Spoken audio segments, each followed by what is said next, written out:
And that was another, so about 2 year, 3 year, a nice little stepping stone moving forward. And then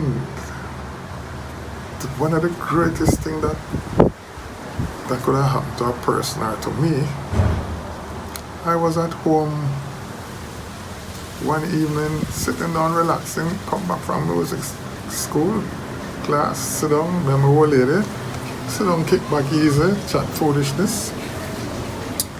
And we are knocking at the gate. And my old lady went outside and she come back and said, Mr. Tamakuk is at the gate. And I said, who? Which Tamakuk? There's only one Tamakuk, me know. And she said, well, his name is Tamakuk. So, for what it was, take the time I go there because it couldn't have been the Tamakuk that from the satellite. Went outside, it was Tamakuk. Tommy said, Clifton, how you doing? And not for nothing, Tommy would call me Jackie. To this day, even though he's not around, I'm sure I'm still calling me Jackie, calling me Clifton. I'm saying, Clifton, I'm starting a band. By this time now, Scatterlights broke up. And Roland went his way and formed Soul Brothers and stick with Coxsone. Tamakuk went his way and formed Supersonics and went to Duke Treasure Isle Studio. So, and Tommy took with him Johnny Moore and trumpet, Lightnings and drums, and Lester came back as the saxophonist. So right there and then, man, and that was school, college, gone to college now. And he said, well, I'm forming a band and I'd like you to be the bass player. Man, rotted. I not sleep that night. And he said, we're having a rehearsal tomorrow, 2 o'clock at Club Havana. Club Havana is out east, Rockford. Why? I remember falling asleep that night, tall. And the rehearsal was 2 o'clock. I was at Club Havana from 11 o'clock that morning. The place locked up, me one sitting outside here. Can't wait till 2 o'clock come. Joined Tamakuk band. And boy, the rest is history. That was university for me. And I spent more than 5 years at that band. More than 5 years. And it was a great learning experience. And what was most rewarding for me is that I used to follow Scatterlights everywhere. I'm going to stand up and listen to Brevet and watch Brevet. And now here I am with Tamakuk and the Supersonic, playing the same song that Scatterlights used to play. And believe you me, not tell no lie, Tommy said to me one night when I finished playing, Clifton, if I didn't know better, and I didn't see with my own eyes, I would think that is Brevet playing. Man, you can't get a bigger compliment than that. And from there on, it just got better and better and better. And betterer, if there's such a word, and betterest. Then the next great part now.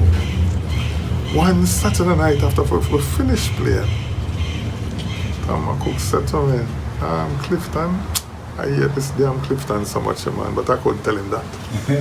No, you can't tell a band leader, it's a great Tamakuk and you're Clifton, say you love it and you have to run with it. We say, we're having a recording session tomorrow at Treasure Isle at 12 o'clock. You can't make it. And we say, of course. By this time now, Brevet was with Roland Alfonso at Coxsone. And the bass player of the moment was Lloyd Spence. And he migrated. He went away. So there was nobody. So I heard that there was a great big debate whether to make me come to the session the next day or go hunt around for somebody else. You know, I'm learning this after, long after. And because Duke Reed never know him, don't know me from Adam. So I hear that it's Tommy himself, because Tommy is a musical director. Yeah. And if your director tell you so that this person can do it, who are you to tell him say no, he can't do it? So I went there, went up the stairs, man. Me first reached there. Meet Duke Reed. Went in the studio. In came the great Hux Brown. By this time, Hux was the resident guitarist at Cox, you know. But I don't know how I reached a Duke Reed studio that day. That was so strange. Met Hux Brown for the first time. Then I met Lynn Tate, Gladys Anderson, pianist, and who else? Can't remember who else was there. Yeah. And the drummer was, of course, Lloyd Nips. And Duke came up and said, Tommy introduced me and said, this is Clifton, our bass player. Well, Duke never jumped the house top and rail, because as far as I'm concerned, well, when I expect nothing great today, because Light Swain's gone away. So I said, well, we do have one song to do today with Alton Ellis. In walking Alton, first time I meet him, and Alton said, well, I have one song, I have a song named Girl, I've Got a Date.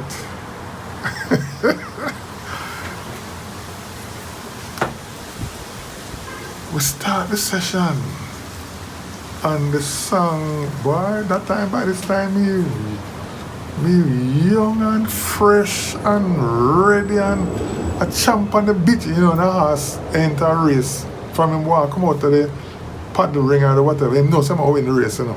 So him just start kick up and the rider can't hold him, and him first at the starting gate and him ready. That was me that day, man. Alton sing down the tune one time. And they say, alright. So when them say, alright, make a run it down now. We learn it now. Alright, make a run it down. Tom McCook is there, the man section. Johnny Moore, Lester Sterling. Me, Lynn Tate, Gladys Anderson, Hux Brown. So, like this count of the rhythm. And me, you know, me said to them, hold on a minute, can I play the introduction? Well, man, the whole place going to silent, dead silence. And Tommy said, no, you can't play the introduction, man. Bass not play introduction. You know, the hand and play the introduction or the piano or the organ. And we say, no, but me don't like play it. I like play the intro.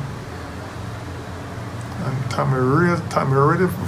Not that him get upset or vexed, I was just annoyed because this is my first recording.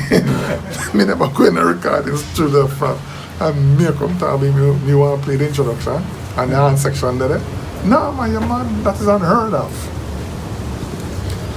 And Lynn Tate said, let me hear what play it now, play it. And I went tung tung tung tung tung tung tung tung. Well, master, hell poppy in there. Lynn Tate said, why? Never double up with you. Come bass it. Him a call me bass it. Tommy a call me Clifton.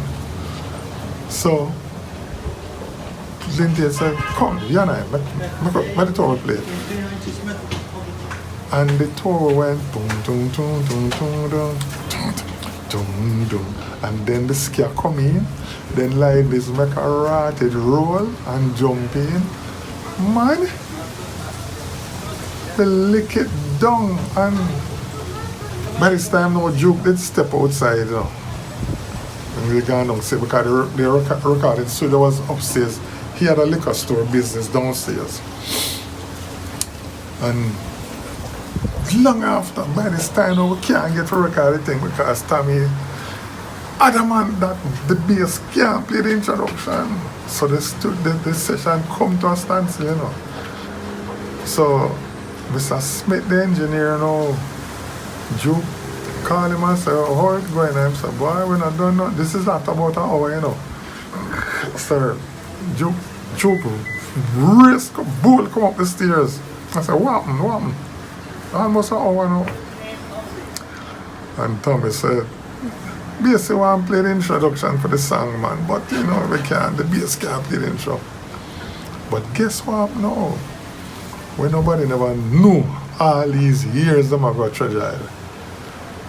Bass, you said Mr. Juke, if Juke could have played an instrument, a bass would have want to play, you know. Is him first, the man love bass, can't done. So, when him hears say the bass want to play it, him say, hesitantly, you know, because Tommy is a musical director. And if you're a musical director, so no, the thing can't do. You're not supposed to fight, you know, but deep down them heart, you know, through him love bass. Him say, alright, I could just hear it now. Man, just when like them count off and me and Linty go tum tum tum tum tum tum tum tum tum. Man, I'm good, that's how we reach now song, you know. Our ears boy. And we say, and Juke drought, but them days Juke have him 38 time waist, two of them. And him have him shotgun, double barrel. And usually when go, how you know when a song going hit? First of all, you know, when the session are going, if Juke not start dance, him not feel it. That means him not feel it. When him dance, him feel it. That means a time for record. When him draw out in 38 and let off, him had the original gun salute, you know. When him draw out the 38 and bust to the ceiling, pour that ceiling, don't have no roof, pure hole. That means we have a hit by our hand. And when you see him bypass the 38 and pick up the double barrel, you know, all you hear is blue doom at the ceiling, you know. That means that it's going to be a monster hit. Well, the day the man after I played a little intro for Juke, and the double barrel him draw for, you know, and let her both burn at the ceiling, man. But guess what now? As great as that was, you see after that session there, Oxbourne never come back to the studio there. I'm afraid of Juke and the gun. We could not get Oxbourne to come back to the studio. So we lick down the tune, lick it down, one go, you know. By this time now, Mr. Smith, the engineer, you know, when we in there run down with it, we say, alright, make it run it down one more time, one more run before we take it. And we run it down. By this time to rat, Mr. Smith, take the session, take the run down, man. And we never know. And then we say, alright, ready now. And we take about 100 cut to ratted. And the tune just wouldn't sit down. And then Juke said, want to do it? Smithy play the one where them not practice now. Hurrah! And that is out of street, you know. The one where I practice. Well, we never know, say, the man press the red button and roll the tape. That is the one out of street. Mm-hmm. And the session from about, it started at 12, after 7, one song, you know. Mm-hmm. After 7 that night, Juke lock up by them. In them time, you know, you used to have Sunday night dance up at Chocomolan, a West Kingston, right? And a Juke played every Sunday with him DJ Cuttings and Machuki. And Juke lock up. I don't know when get thing for press a dub plate. And that time Juke having fishtail Buick, you know. And the whole of we pack up now the fishtail Buick. And race up a Chocomolan cock, you know. More people outside than inside. That's why they call it Sunday night. I said don't touch it. And Joe kick out in the dub plate. Man, a 13 times the song they play before I'm gonna take it off my turntable. 13 times. Every time it reach down at the bottom, the crowd say, "Why?" It just start about 13 times. Well, from this on, the rest is history, you know.